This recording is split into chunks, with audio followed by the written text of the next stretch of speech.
Alors, mesdames et messieurs, de retour, comme je vous l'ai déjà signalé, la situation en Palestine reste extrêmement préoccupante avec un cessez-le-feu fragile à Gaza et des tensions persistantes en Cisjordanie. La bande de Gaza connaît une crise humanitaire grave, marquée par des pénuries alimentaires et médicales, la détérioration des infrastructures et la souffrance de nombreux déplacés. La deuxième phase de l'accord vise un cessez-le-feu durable, mais son application est retardée par des divergences politiques et sécuritaires, retrait des forces israéliennes, échange des prisonniers et garanties internationales. Les divisions au sein du gouvernement israélien et les exigences des factions palestiniennes compliquent les négociations. Les médiateurs régionaux, notamment l'Égypte et le Qatar, multiplient les efforts pour rapprocher les positions et consolider la trêve tout en insistant sur la reconstruction et l'amélioration des conditions humanitaires. Dans ce contexte, mesdames et messieurs, nous avons le plaisir d'avoir en ligne l'ambassadeur Hussein Haridi, qui est ancien ministre des Affaires étrangères. Ambassadeur Hussein Haridi, bonjour. Bonjour, monsieur. Alors, votre Excellence, ambassadeur Hussein Harid, ici on parle de la crise en Palestine continue et malgré le cessez-le-feu annoncé, des incidents violents continuent et aujourd'hui, chaque jour, on entend un nombre ou on compte des nombres de martyrs. Alors, comment pouvez-vous évaluer cette situation ? Maintenant, le plan de paix de M. Trump pour mettre fin à la guerre de Gaza, et maintenant, ce n'est pas la priorité stratégique absolue de l'administration américaine ni du gouvernement israélien. Vu à la confrontation entre les États-Unis et l'Iran, dû aux protestations et la répression du gouvernement iranien.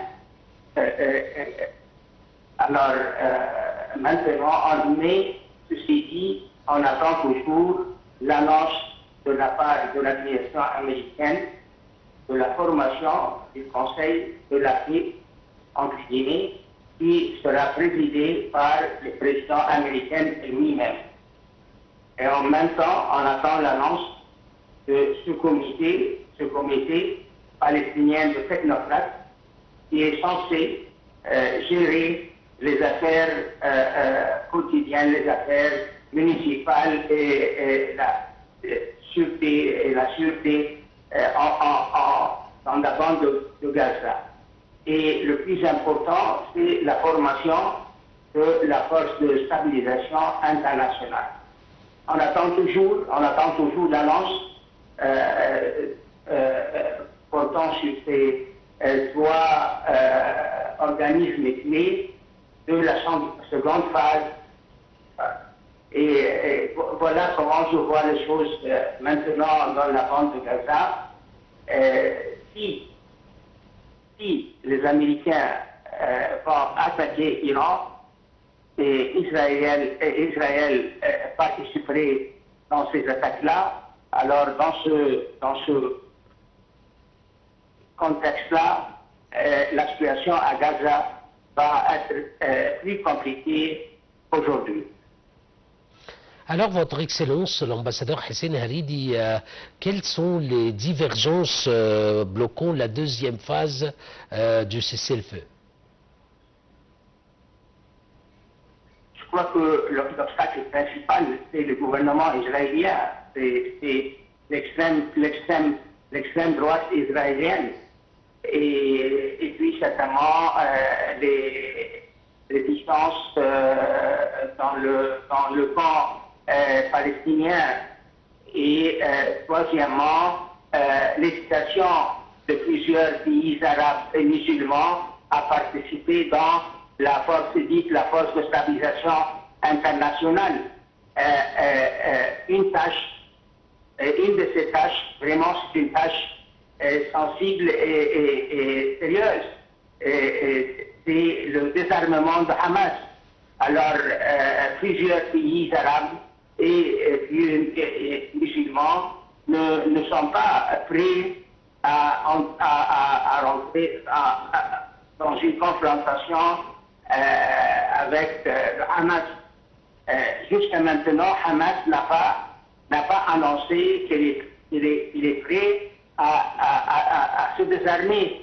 Certainement, elle a posé des conditions en disant que, au moins publiquement,